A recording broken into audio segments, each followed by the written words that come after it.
Buongiorno a tutti, sono Nicola De Leonardis, assinista di ricerca presso il Dipartimento Ionico dell'Università degli Studi di Bari, Aldo Moro. Nell'ambito del progetto di ricerca Prelivable, il lavoro come driver per lo sviluppo sostenibile, vorrei svolgere alcune considerazioni sul lavoro in agricoltura e in particolare su di una misura recentemente introdotta dal legislatore europeo e nazionale per verificare se essa si pone concretamente l'obiettivo di promuovere un lavoro dignitoso, come prescritto dal Goal 8 dell'Agenda ONU 2030 per lo sviluppo sostenibile. Come sappiamo, gli agricoltori europei usufruiscono a determinate condizioni dei finanziamenti della politica agricola comune. L'Europa oggi ha introdotto ulteriori vincoli. Al rispetto delle norme in materia ambientale è stata affiancata la cosiddetta condizionalità sociale. Ma di che cosa si tratta? Con il regolamento 2115 del 2021 all'articolo 14 e il connesso regolamento 2116, l'Unione Europea ha introdotto nella politica agricola comune un meccanismo che prevede la decurtazione nella forma di sanzioni dei finanziamenti erogati a favore degli agricoltori europei qualora questi non rispettino molte delle norme in materia di trasparenza dei rapporti di lavoro e dunque la direttiva 1152 del 2019 e sicurezza e salute dei lavoratori e dunque la direttiva numero 391 del 1989 e la 104 del 2009. Ora, si tratta di un istituto di particolare interesse, poiché intende rafforzare la cultura della legalità e della sicurezza in agricoltura, vincolando l'erogazione totale dei fondi PAC al rispetto di alcune delle norme inderogabili di legge, tra cui quelle appunto presenti nel corpus normativo nel decreto legislativo 81 del 2008, la cui violazione, come noto, rappresenta una grossa criticità del settore, tanto da essere annoverato tra gli indici di sfruttamento di cui all'articolo 603 bis del codice penale. E dunque l'istituto si dota di una forte carica innovativa, poiché aggredisce l'interesse al profitto dell'imprenditore, riducendo l'erogazione di quelle risorse che hanno storicamente una funzione di supporto dell'attività agricola, qualora il datore di lavoro, l'agricoltore, non sia rispettoso dei lavoratori. Ora, il legislatore ci dice che la decurtazione dei finanziamenti PAC può essere un minimo del 3% per arrivare ad un massimo del 30% in determinati casi. In precedenza la decurtazione era inferiore, è stata aumentata solo a seguito di alcune modifiche al decreto legislativo.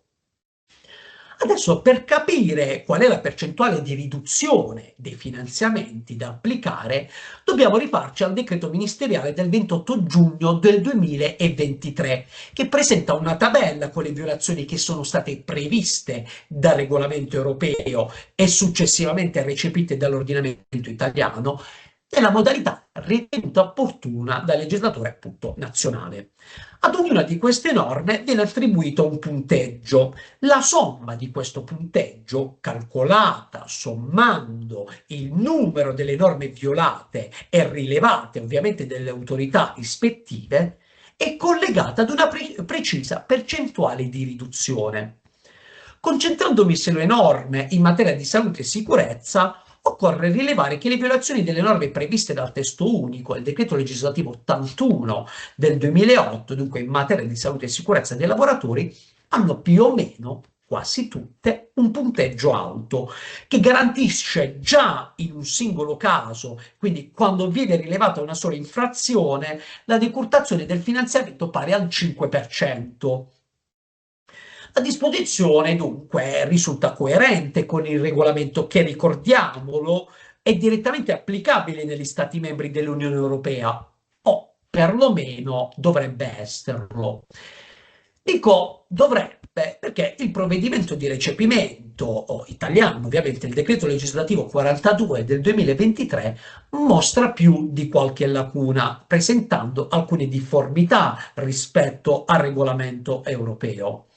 Mi limito a evidenziarne due, una relativa all'apparato sanzionatorio, l'altra relativa ai profili della salute e della sicurezza dei lavoratori. Prima perplessità. Il legislatore nazionale ha stabilito con l'articolo 3,5 del decreto legislativo 42 del 2023 che qualora il datore di lavoro che ha violato le norme in materia di trasparenza dei rapporti di lavoro o di sicurezza e salute dei lavoratori paghi le sanzioni entro un determinato tempo, la sanzione stessa può essere ridotta in alcuni casi sino al 100%. E dunque, in sostanza, il legislatore, introducendo una clausola non prevista nel regolamento europeo, applica uno sconto a chi infrange le norme richiamate dal regolamento se paga entro un circoscritto lasso di tempo, disincentivando i datori di lavoro agricoli a rispettare il principio della condizionalità sociale. Si tratta, ecco, possiamo chiamarla una sorta di sanatoria. Allora, è vero che un istituto di questo tipo è già previsto nel nostro ordinamento e mi riferisco alla diffida obbligatoria di quell'articolo 13 del decreto legislativo 124 del 2004, ma nel caso della condizionalità sociale prevista dalla PAC, gli imprenditori agricoli beneficiano anche di fondi europei, che, ricordiamolo, sono fondi pubblici. La seconda perplessità. La norma di recepimento della condizionalità sociale circoscrive giustamente l'ambito di applicazioni relative alla salute e sicurezza dei lavoratori alla sola funzione del datore di lavoro, che è il soggetto beneficiario dei fondi PAC, nonché titolare dei rapporti di lavoro e dunque primo responsabile dell'organizzazione e della salute e della sicurezza dei lavoratori. Tuttavia, il decreto ministeriale prevede solo alcuni degli obblighi datoriali previsti dal testo unico in materia di salute e sicurezza dei lavoratori, con il risultato di non incidere sui profili sostanziali della tutela della salute e della sicurezza in agricoltura. Un esempio riguarda gli obblighi del datore di lavoro non delegabili e relativi alla compilazione del documento di valutazione dei rischi. Ora, pare incomprensibile l'assenza tra le disposizioni soggette a sanzione dell'articolo 28,1 del decreto legislativo 81 del 2008, che impone al datore di lavoro di valutare preventivamente tutti i rischi presenti nell'organizzazione aziendale, ivi compresi quelli legati alla provenienza dei lavoratori e quelli connessi ai gruppi di lavoratori. A partire dalla valutazione di questi rischi che, diciamo, come è noto, hanno un peso particolare in agricoltura, si pensa ai rischi connessi alle attività di raccolta di gruppi di braccianti provenienti dai paesi extra UE, il datore deve compilare il DVR. Ora, a causa di queste assenze, di questa assenza nella tabella delle norme soggette a sanzioni, non vi sarà nessuna decurtazione dei finanziamenti qualora il DVR risulti incompleto e non consideri tutti i possibili rischi.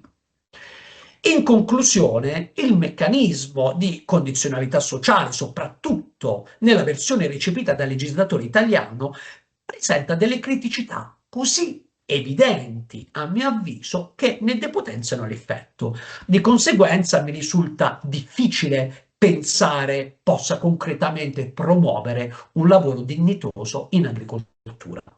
Vi ringrazio per l'attenzione.